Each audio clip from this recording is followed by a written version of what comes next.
Hare Krishna. So we welcome everyone for today's discussion on Srimad Bhagavad Gita. So we are doing some basic sessions on based on teachings of Bhagavad Gita, and after a few days we'll be starting Bhagavad Gita verse by verse from first chapter. So we were discussing about this discovering real eternal love. So this is the last aspect of this session, and after that we'll have question answers last 10 minutes. So we already covered uh, some of the principles of eternal love, attraction principle, and relationship between the Supreme Lord and soul. And dharma of the soul is to render loving service to the Supreme Lord. That is dharma. And finally, last aspect of this session is we are not gods, we are gods. That means we are not Supreme God. We belong to God. That we are part and parcel of God. So this is also very important thing to know, because many people in this world they have this misconception that we can also become Supreme Lord. Especially in India, there are many organizations, many so-called sadhus who have this misconception that once you practice the austerity sadhana, once you become liberated, so when you get moksha, you will become equal to God. So this is a great misconception. We can never become God, because God, if we were God, then how we are entangled in this world? God is supreme controller, supreme Lord, supreme master. So how he can become conditioned the way we have become conditioned? So we'll try to understand through this session.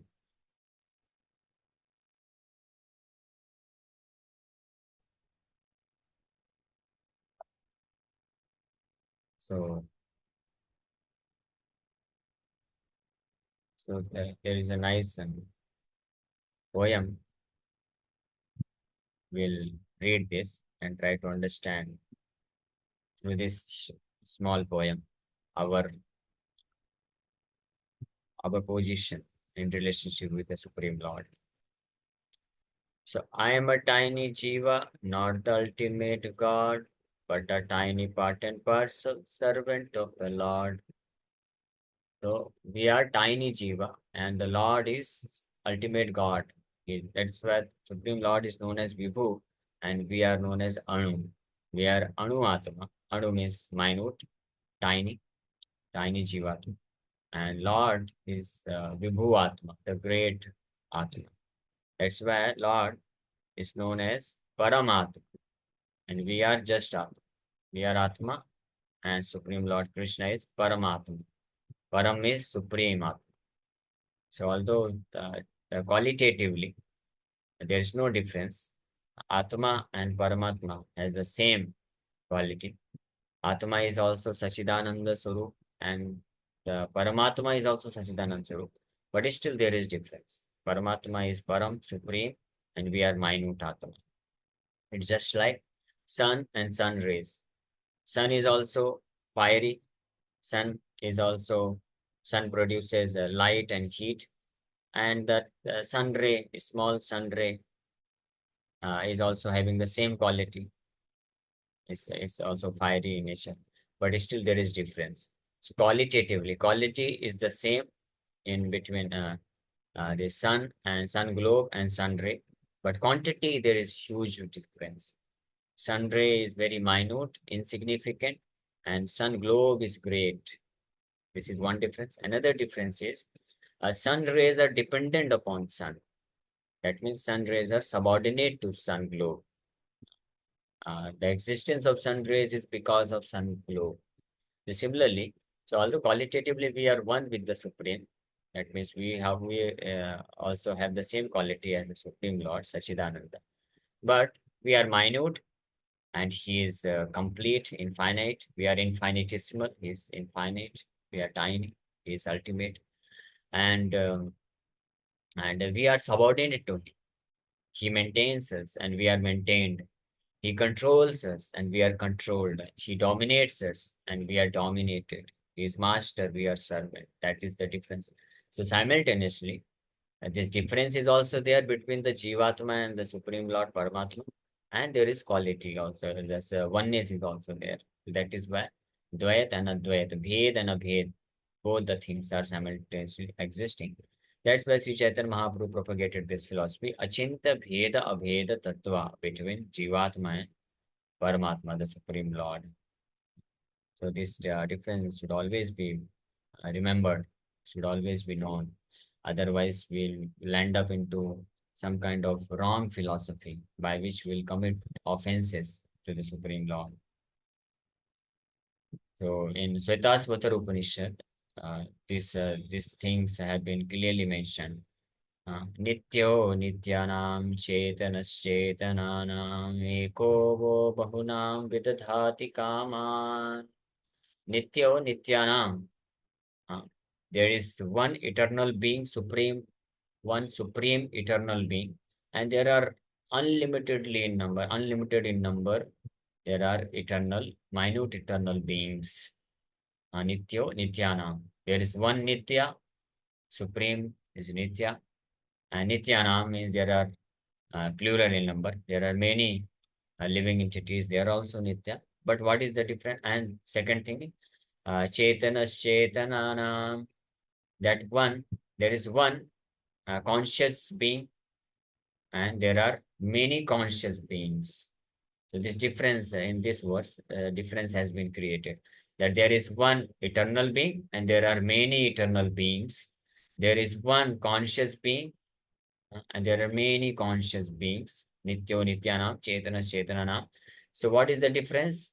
That Upanishad explains then further. Eko vo bahunam vidadhati kaman. Vidadhati means that one eternal, supremely conscious being takes care of. Vidadhati means he bears or he maintains or he takes care of.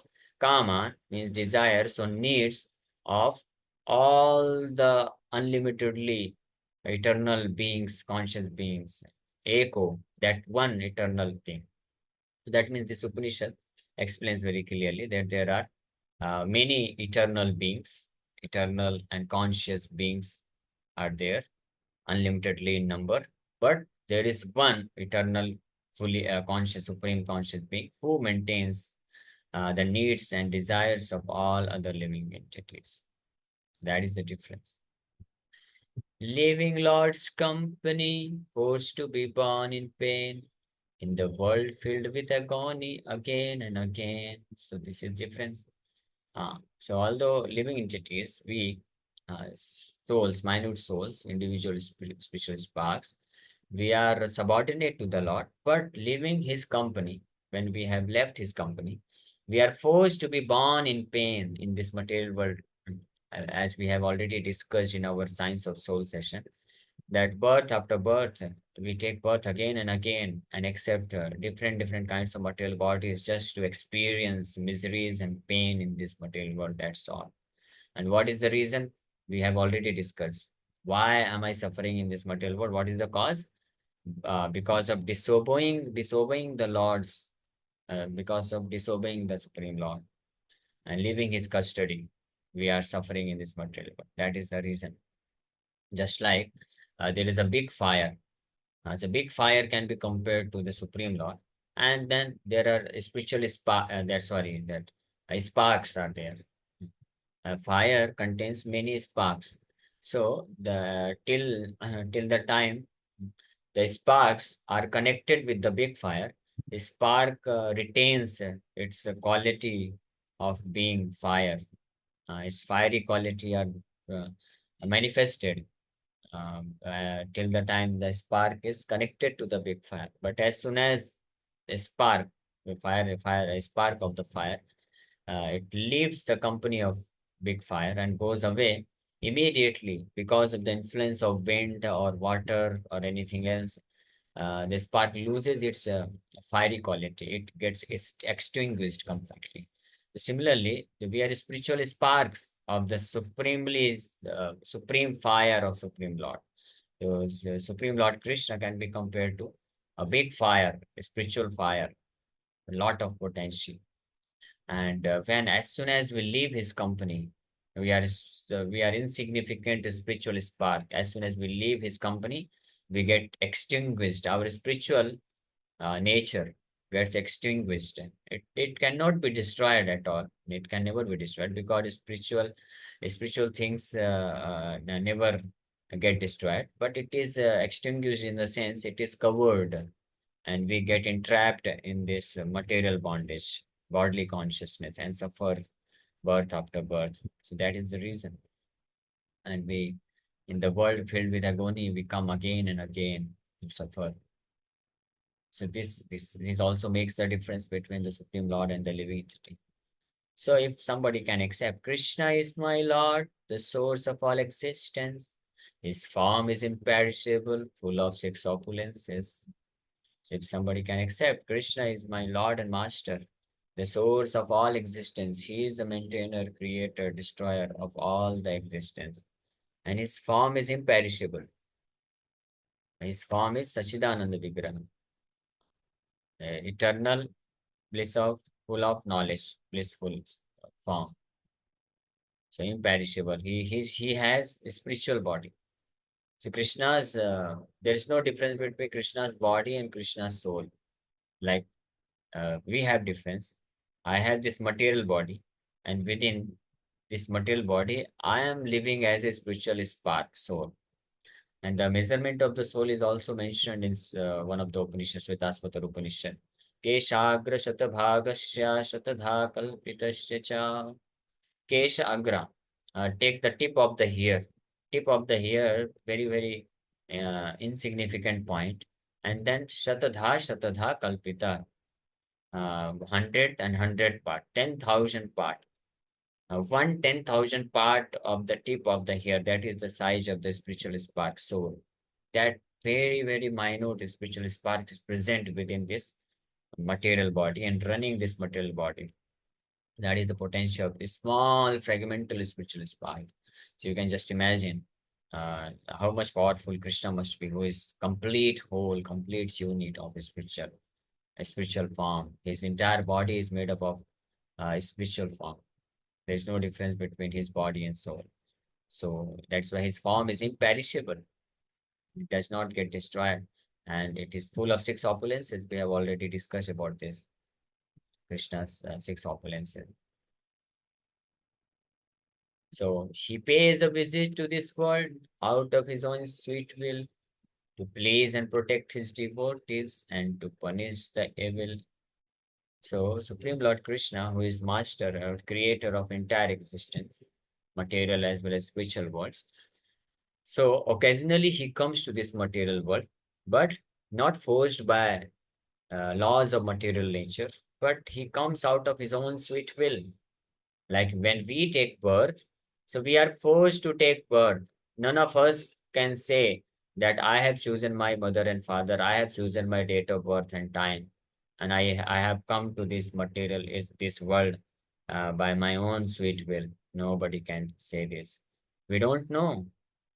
We were forced to appear. We were forced to accept this material body, and that is our suffering situation. But Krishna, when Krishna comes, recently we celebrated Janmashtami. So although Krishna, we celebrated Janmashtami, but Krishna's Janma, birth is not like that of our birth. Krishna, when he comes out of his own sweet will, he decides to come. And he is not forced by the modes of material nature. So why does he come?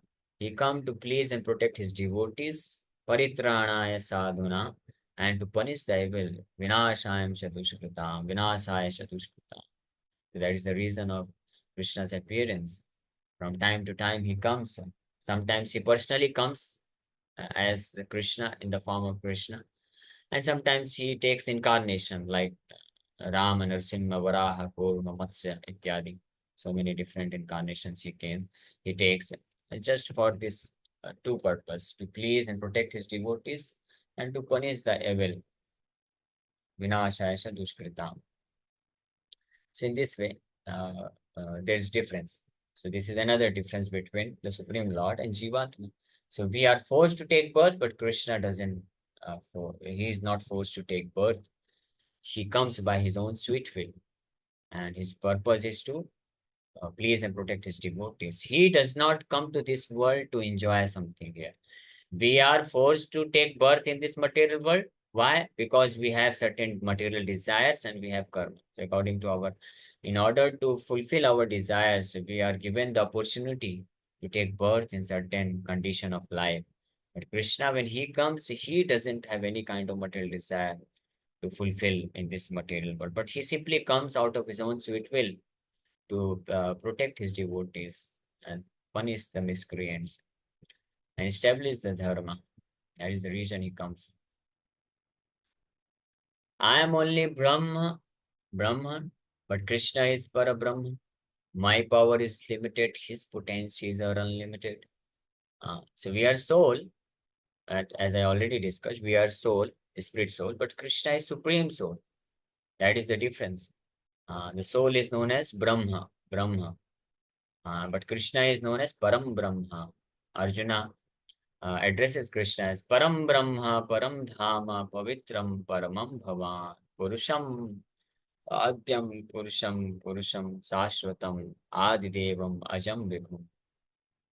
Ahustvam Rishaya Sarve Devarishirnaradas Tatha Asito Devaro Vyasa Swayam Chaiva Brahmishime.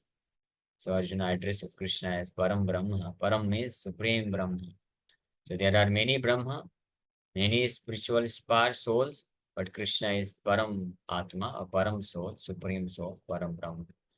His power is, our power is limited. We have limited power, limited knowledge, limited everything. But Krishna's potential is unlimited. Parasya Shaktir Vividhaiva Shruyate Swabhavaki Jnana Balakriya Cha.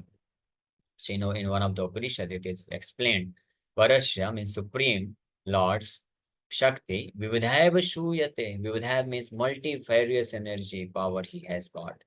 Unlimited varieties of power he has got. And all his potentials are so wonderful that they act so naturally according to the will of Krishna that nobody can understand the difference between Supreme Lord and his potential. That's why the Lord and his potential are simultaneously one and the same. In Brahma Samhita also, it is explained. Srishti Sthiti Pralaya Sadhana Sakti Reka Chaye Vayasya Bhuvanani Vibharti Durga Ichanurupamapi Yasya Cha Cheshtate Sa Govindamadi Purusham Tamaham Vacham. These three functions, Srishti, Sthiti, Pralaya, creation, maintenance, and destruction of this entire creation is done by Durga Devi, who acts like a shadow of Krishna. Ichan Rupam, understanding the desire of the Supreme Lord Krishna, she acts exactly without even telling. She understands the desire of the Supreme Lord, being shadow of the Supreme Lord, maid servant of the Supreme Lord. She exactly acts and fulfills all his desires in terms of creation, maintenance, and destruction of this material world. So that is the supreme potential. And Durga Devi is actually external potential of the Supreme Lord. External potential means inferior potential or separated potential. Krishna has another superior potential, which is known as internal potential, and which is represented by Sri Lakshmi or Mother Sita or Srimati Radharani. So they have different functions in the spiritual domain. So that's why his potentials are unlimited. Our potential is very limited. I can make a swimming pool. God creates oceans. I can fly a rocket, but Lord floats huge planets. So this is another difference. We are also discover. We can also create something, but we can create? We can just create some Sputnik. We can just create some satellites to revolve around the planets. But Lord creates millions and trillions of planets, sun, moon, and different nakshatras. And Lord can create oceans. We just can create some small swimming pool. Lord can fly huge planets. We can just fly a rocket. That's the difference. I can invent a dome light, but God creates moonlight. We make ordinary dolls, but the Lord made us all. There's another difference. We can create some small bulbs, but God has created big bulbs, moonlight, sunlight. We can create small, small dolls, but Lord has made us all. That is the difference. Lord is the actual doer. I am just an imitator. Lord is omnipresent, omnipotent, and omniscient. This is another difference. So actually, we think that we are doing prakrite kriyamanani gunai karmani sarvashaha ahankaritiyam me विमूढ़ात्मा कर्ताहम इति मन्यते अहंकार विमूढ़ात्मा कर्ताहम इति मन्यते. So Krishna is actual doer. He does everything, but we think that we are doing. We are just an imitator. And Krishna is omnipresent. Omnipresent means he is present everywhere. He knows everything. Omnipotent, he is all powerful. And omniscient, he knows everything. That is his greatness potential. But we don't know even our own about our own self. That is, we are not omnipresent. We are just present at this. Just like I am right now, I am present here in my temple, is Konju temple. So I'm in Mumbai. So I'm not present at Delhi. I'm not present at somewhere else. But Krishna is simultaneously present in Mumbai as well as Delhi. In Mumbai, he is present as Radha Raspihari. Delhi is present as Radha Parthasarathi. Vrindavan, he is present as Radha Shyam Sundar Krishna Balram. So he is omnipresent. So that is also a difference.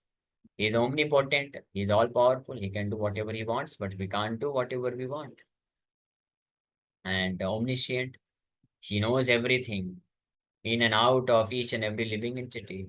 But we don't even know about our own self. We don't even know about our own body. The food we take, we don't know how it is going inside and how it gets digested. We don't know anything. We don't even know how many hairs are there on my head. So, and whatever we know, that too, we forget after some time. If I ask 2 days back at the same time, in this time only, what were you doing? Okay, you may say I was attending Bgml classes. But if I ask what did we discuss, so you will not be able to answer. That's why today's session I just started giving the session. I didn't ask because you don't answer. Every day I take session, but even 24 hours, within 24 hours, you forget everything. We forget. That is our position. So we are so minute, insignificant, but Lord is omniscient. Omniscient means he knows everything, past, present, future, everything. About each and every living entity. There are millions and millions and millions of living entities who have taken millions and millions and trillions of births. The Supreme Lord, being omniscient, knows about each and every living entities, all the millions and trillions of births activities. That is his potential. And he can have relationship with each and every living entity. That is his potential. He knows everything. He is so powerful, omnipresent, that in the form of Paramatma, the picture which you are seeing right now, that is the form of Paramatma which is present within the heart of every living entity. So within your heart, the Supreme Lord in this form, Chaturbush Vishnu Murti form, okay, holding Sankha Chakra Gada Padma, he is present within the heart and he knows everything. And from him, knowledge, remembrance, and forgetfulness comes. Anybody can experience, nobody can deny this fact. Many times it happens, we suddenly forget something. Why? Because the Lord is there, He is controlling, regulator is in His hands. Huh? So if He wants, sometimes He makes us forget. And sometimes if He wants, He can make us remember something. Suppose sometime it happens, if any student, he has prepared nicely and he has gone to give the exam, but at the very moment when he has to write the answer, he forgets. And sometimes it happens, he has not learned something, but during the exam, he gets the remembrance that you should do like this, you will get the answer. It happens. So Lord only gives remembrance, forgetfulness, and knowledge as well also.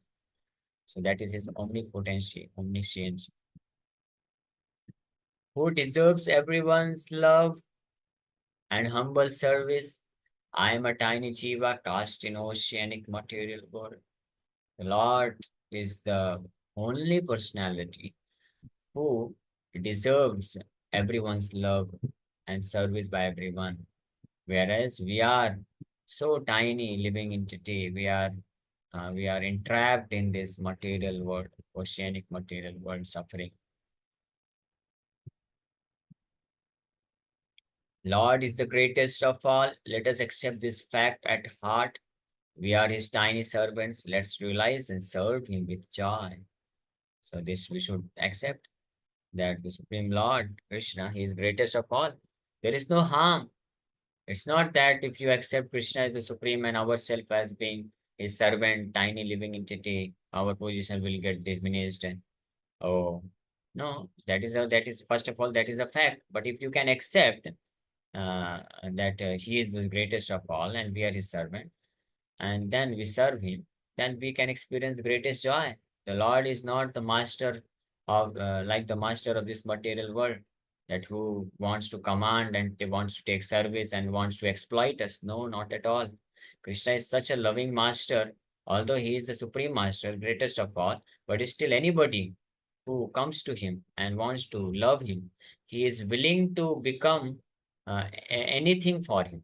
If somebody wants Krishna to become his child, he will become his child. Somebody wants Krishna to become his a friend, Krishna will become his friend and give them happiness, bliss, anand. And somebody wants Krishna to become his lover, boyfriend, Krishna can become boyfriend, a lover. And somebody wants Krishna become his their husband, Krishna can become husband. Krishna can become parents, friend, servant, whatever want. So that is the nature of the supreme master. But in this material world, no master will like to become servant of his servant. That that is not going to happen. But Krishna is a different kind of master. So if we can accept this, we will become completely joyful and happy, like you can see in this photo. So many devotees, they are so nicely chanting and dancing, and they are so blissful, ecstatic. uh, Hare Krishna, Hare Krishna, Krishna Krishna, Hare Hare, Hare Rama, Hare Rama, Rama Rama, Hare Hare. Such a nice thing. So who will not like to become very blissful, ecstatic, joyful uh, by accepting Krishna consciousness?